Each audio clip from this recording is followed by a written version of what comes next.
is Douglas Herbert, international affairs commentator. Doug, we've had conflicting signals, haven't we, coming out of the Trump administration about the timetable for this withdrawal of troops. This latest Pentagon move doesn't mean that everybody's now on the same page. No, it doesn't mean that, but it does mean that they're trying to at least give the appearance that everyone is marching more or less in lockstep on the Syria policy. Look, as you just said, how did this whole sort of so-called Syria pullout policy evolve? It started with the very familiar pattern of a sort of impetuous Trump tweet. It was going to happen swiftly. It was going to happen now in almost capital letters, right? Then, as you said, it was a 30 days, a 1-month timeline. Okay, reasonable timeline.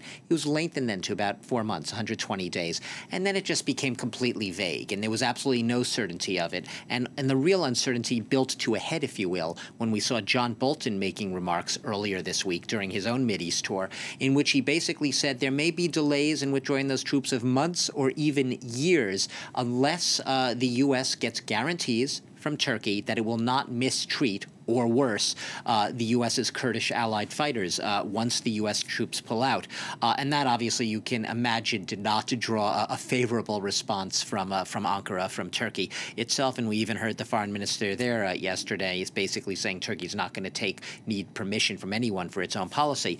What we're basically seeing right now is we're not seeing troops. There are no boots right now pulling out of Syria. And it's very important to stress that the wording is has begun the process of retreating and of withdrawing. And that could basically give at least Donald Trump, it's the Pentagon, State Department, signaling to Donald Trump, we're going through the motions of your directive. Yes, we've begun the process of pulling out by deploying personnel, equipment to that region to aid and assist in that withdrawal, but no one has any illusions right now that it's not going to be complicated.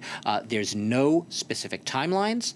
There's the conditions under which this will happen. We don't have any dates or anything. It all remains very open-ended, and it still could take a while, despite Trump's initial "now we are pulling out." Now, Turkey has been poised, as we know, to launch a military operation in the Kurdish area of northern Syria.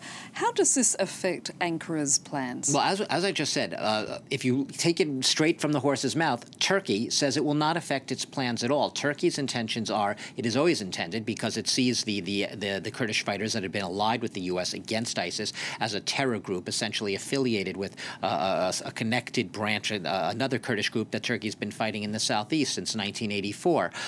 That said, Turkey, there's one thing, there's perhaps a little bit of daylight between the rhetoric, what we hear from officialdom in Turkey, that we are going to go in whether or not the U.S. is there or not. This is our intention, and what it might realistically be able to do. Because at the end of the day, Erdogan does have forces and realities in the region to contend with. And we talk a lot about a lot of the players of the Syrian regime. We don't talk as much about Iran. We don't talk as much about the Russians. The Russians obviously play a big role in that area. We have to think about the Turkish military itself, which has been stretched thin, as we've seen in other areas along that northern region. We saw the offensive recently in Afrin, that area. Turkish troops are not just simply all stacked at the border and ready to move in as one monolith. They're already operating in various theaters. So there's a question of military readiness, regardless of what Erdogan says. And he's no idiot. He probably knows where his military stands. How much of this is playing to a domestic audience? How much is real intention?